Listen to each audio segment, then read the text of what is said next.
Okay, we're gonna get right into this. It's night time, so depending on what part of the world you're in, it's night.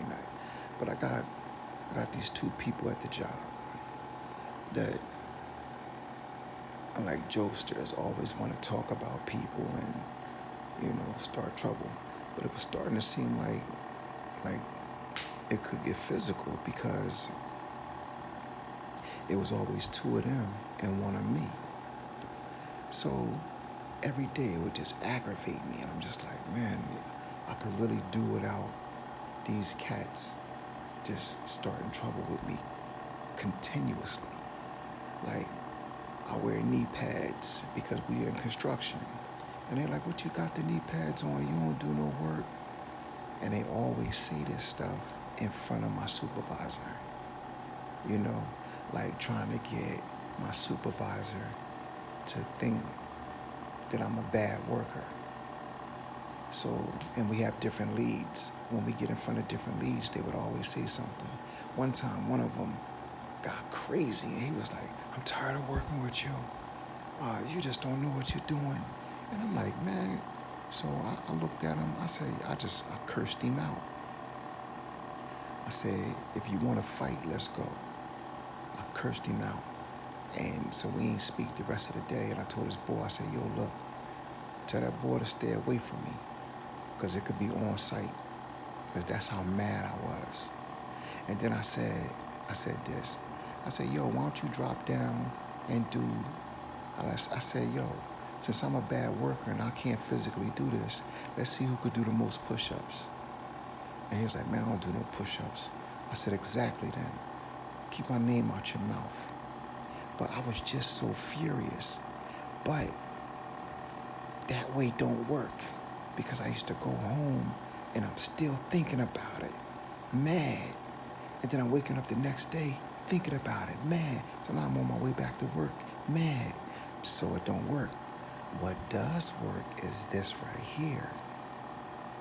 I ended up getting closer with the supervisor, bringing the supervisor in like coffee or fruit, the little fruit cups, the parfaits, or just a thing of fruit, like a little container of cherries or a container of strawberries or blueberries. I would just bring that in, or something from the vending machine. I would just get the supervisor like a Gatorade. And it came down to the point where our contract was almost up with Amazon.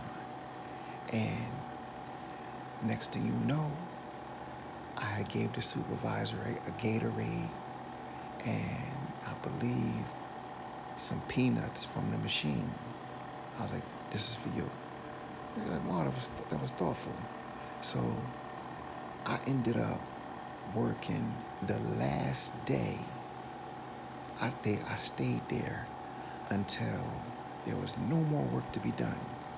And one of the haters couldn't be there. They been let him go. The other hater is closer. So come to find out, he was threatened at the fact that the supervisor seen something in me that they didn't see in him, or that they did see in him because they kept us both around. We were there for the final days.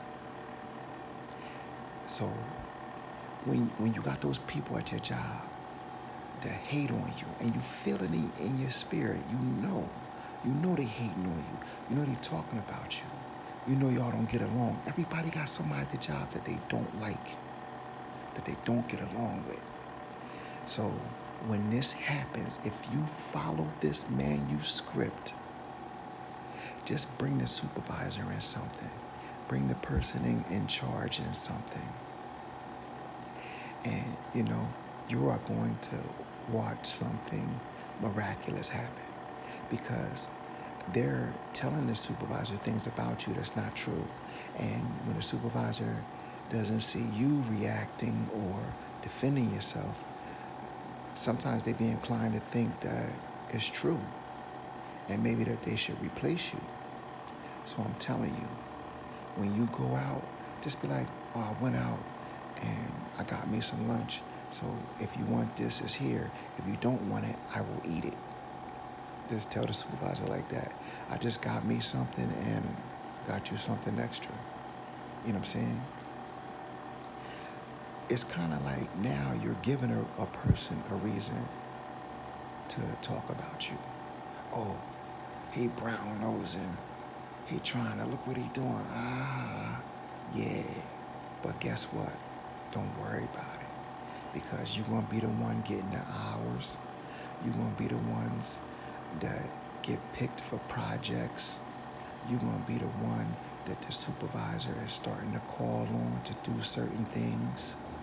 I guarantee you, don't take the job stress home to you and your loved ones and your life.